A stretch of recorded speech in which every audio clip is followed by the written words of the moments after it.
Hey guys, it's me Seren, back with another video. Today is February 7th, and so today is our 7th hidden figure.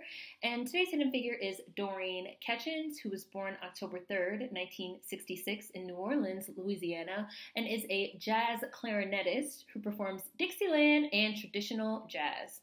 She is one of the first and few female band leaders in New Orleans and is also a musical educator. She has performed at concert halls, music festivals, schools, embassies, clubs, and for decades outside in the French Quarter of New Orleans with her band, Doreen's Jazz New Orleans.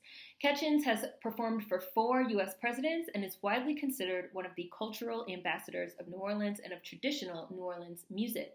With nicknames like Queen Clarinet, the female Louis Armstrong, and Lady Louie because of her ability to hit and hold powerful high notes and her love of Armstrong's performance style, she has performed with many jazz greats and has been featured in numerous documentaries about New Orleans, its music, and its heritage. She has also been seen on television in shows like HBO's Treme? I'm not sure if it's Treme or Treem. Let me Google it because I would like to know. So I'm going with Treme. Like many of New Orleans musicians, Ketchens grew up in the Treme neighborhood. She studied clarinet in elementary school, beginning as a 5th grader at Joseph Craig Elementary. To get out of a pop quiz, she responded to an announcement asking interested students to come and sign up for the band. Her first choice was flute, but most of the other girls picked that instrument, so she opted for the clarinet instead. Naturally gifted but unenthusiastic about playing, Ketchens didn't take clarinet seriously until junior high, after she embarrassed herself with a poor performance in front of her classmates as well as a boy she had a crush on and decided to practice. As her natural talent began to emerge, she joined both the marching and concert bands. She played for John F. Kennedy High School in New Orleans and auditioned and was accepted to the New Orleans Center for the Creative Arts, NOCCA, which is Louisiana's arts conservatory.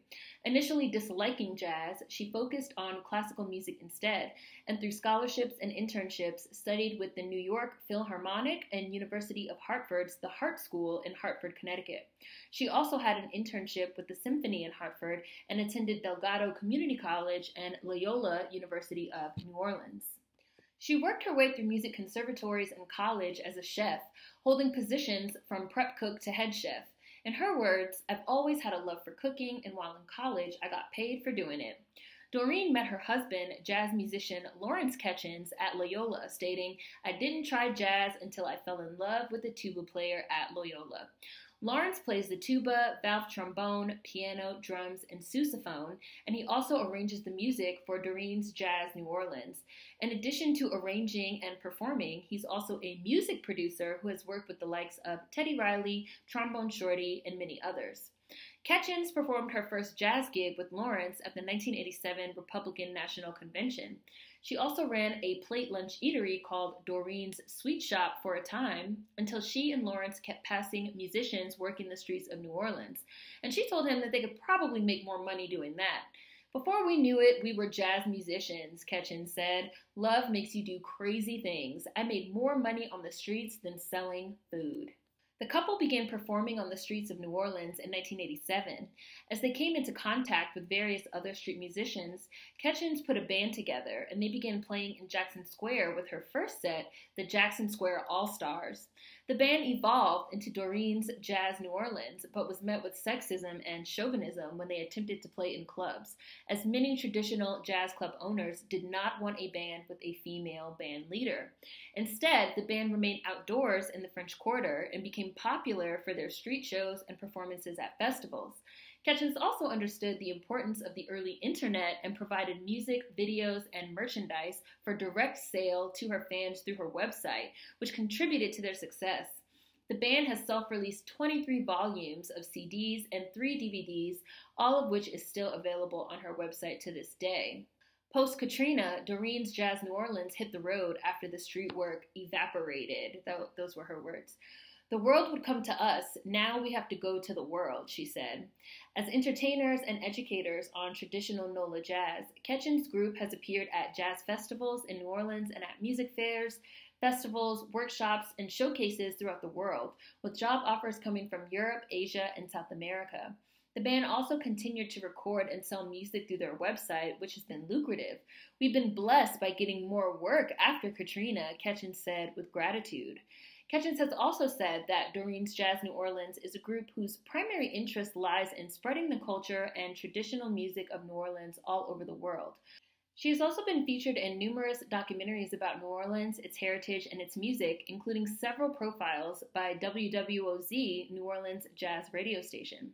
Many of their tours also included workshops in schools for students, and Doreen introduced her daughter, Doreen Ketchens Dixon, when she was barely 9 as a drummer at the New Orleans Jazz and Heritage Festival. Today, her daughter is one of the regular drummers backing the group. Pre-COVID, a dinner and music option was also available for their shows, described as a full-circle New Orleans experience.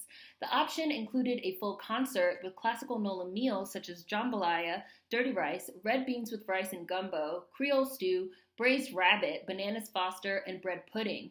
The option grew out of Doreen cooking a pot of jambalaya to be served at intermission during one of the band's shows, and the audience loving it. Before long, other establishments were requesting a New Orleans food experience during intermission of their performances. I really hope they're able to start touring and that they can reintroduce that. Because doesn't that seem like such a wonderful way to sort of put your two loves of cooking and food and music together? Critics have raved about Doreen's Jazz New Orleans for decades. Critic Rob Kindert from the Telegraph-Herald wrote, "The headlining band for the second annual Winter Jazz Festival had the Grand Opera House jumping. It's not just the music. Doreen Ketchens flat out lights up a room. Her smile and quick wit complemented her superb talent on the clarinet and the wide-ranging resonance of her voice that would have made Louis Armstrong proud." And I want to close with a quote from Doreen Ketchens that I really, really liked. "There are times I throw my head back and close my eyes and I see Louis Armstrong just looking at me and smiling," she says. "It's all God's doing because I hated jazz," alluding to her early days as a classical musician.